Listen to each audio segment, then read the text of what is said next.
Scientists land on a new planet, but turns out it's Earth 4 billion years ago. The movie starts and shows that 3 years ago, the first case of a global plant virus was recorded, and it started to ravage most of our ecosystems. Eating food infected with the virus causes severe autoimmune diseases, and the loss of plant life has decreased the amount of oxygen in the atmosphere to 10%, which has increased the number of natural disasters all over the world.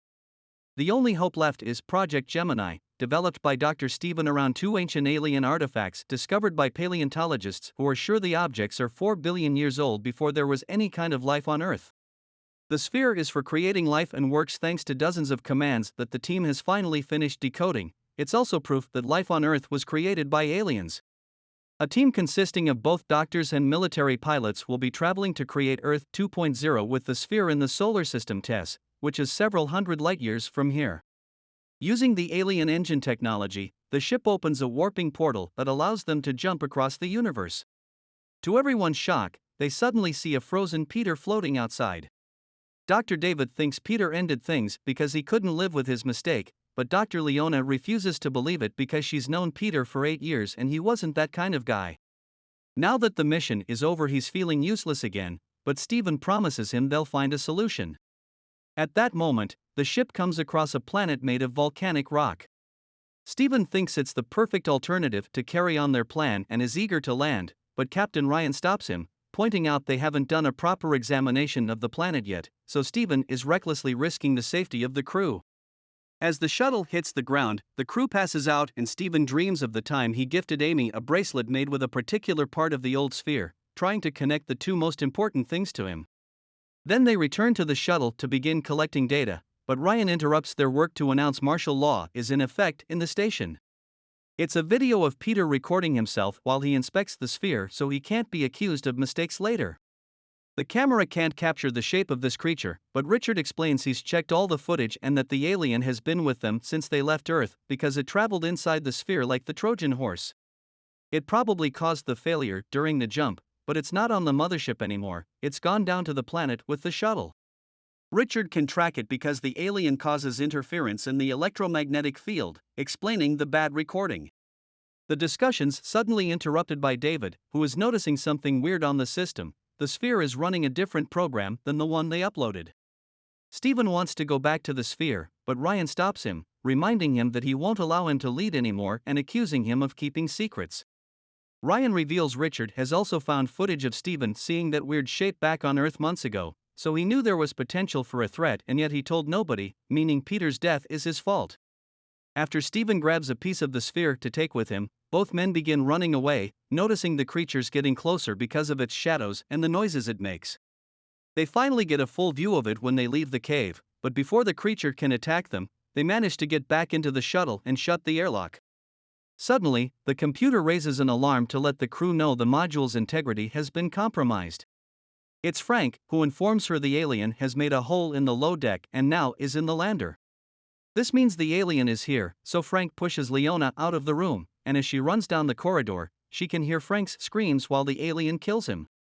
Leona meets with the rest of the team in the control room and tells them what happened, prompting Ryan to scream at Stephen for bringing the alien back with him. The creature entered by making a hole in the hull. It also damaged the generator and the cameras aren't working, so they've lost contact with Richard and they don't have visuals on the rest of the ship. Their only solution is to go to the backup generator and reconnect everything, which is extremely difficult to pull off if they can't track the creature, prompting Stephen to volunteer to go since it's his fault. Stephen runs for his life and Leona comes to help him, but at that moment, the alien comes out and Richard regains access to the engine. Stephen and Leona run back inside as the creature is hit by the fire, but this isn't enough to kill it and it tries to reach Stephen, who is being dragged inside by David. Moments later, the team finds Frank's body, and while Leona decides to end things for herself because of her grief, Stephen thinks about Amy again. He discovers the creature is a biorobot made from the same material as the sphere, which means the sphere's goal has always been to make these beasts. Stephen informs David that the tentacle has infected him with a bacteria with a very powerful defense mechanism, meaning his blood now holds the key to making a vaccine to save Earth. As soon as Stephen cuts the tentacle, the lights go crazy and he remembers the image he saw back on Earth, meaning the alien is a transponder and this is the way his race colonized planets. They didn't jump through space, they jumped through time. They're still on Earth but 4 billion years in the past before life existed, and the clone sphere they brought is the same one the paleontologists find later in the future. Ignoring the fact David's wound is getting worse, Stephen gets excited when he realizes the sphere fragment he grabbed earlier is the same one he uses in the future to make Amy's bracelet, so he proceeds to write a message on it to teach Amy how to activate the sphere they left behind. Meanwhile, in the present, Amy shows up at Stephen's lab while trying to deal with the news saying the team failed their mission. Suddenly, Richard brings worrisome news to Stephen. Ryan is preparing explosives to blow up the sphere and has turned off his radio to avoid complaints. Stephen asks Richard to reopen the airlock so he can get out, and as soon as he finds Ryan with the bombs, he begins explaining they can make a better plan than this. Their conversation is interrupted by a shot that kills Ryan out of the blue. It's David, who's escaped through the airlock and has gone deranged because of the infection, making him think the alien has chosen him to help make things right because humans are a malfunction from the sphere. Stephen throws Leona's Rubik's Cube at the wall to distract David and lands a shot on him, prompting David to run away wounded.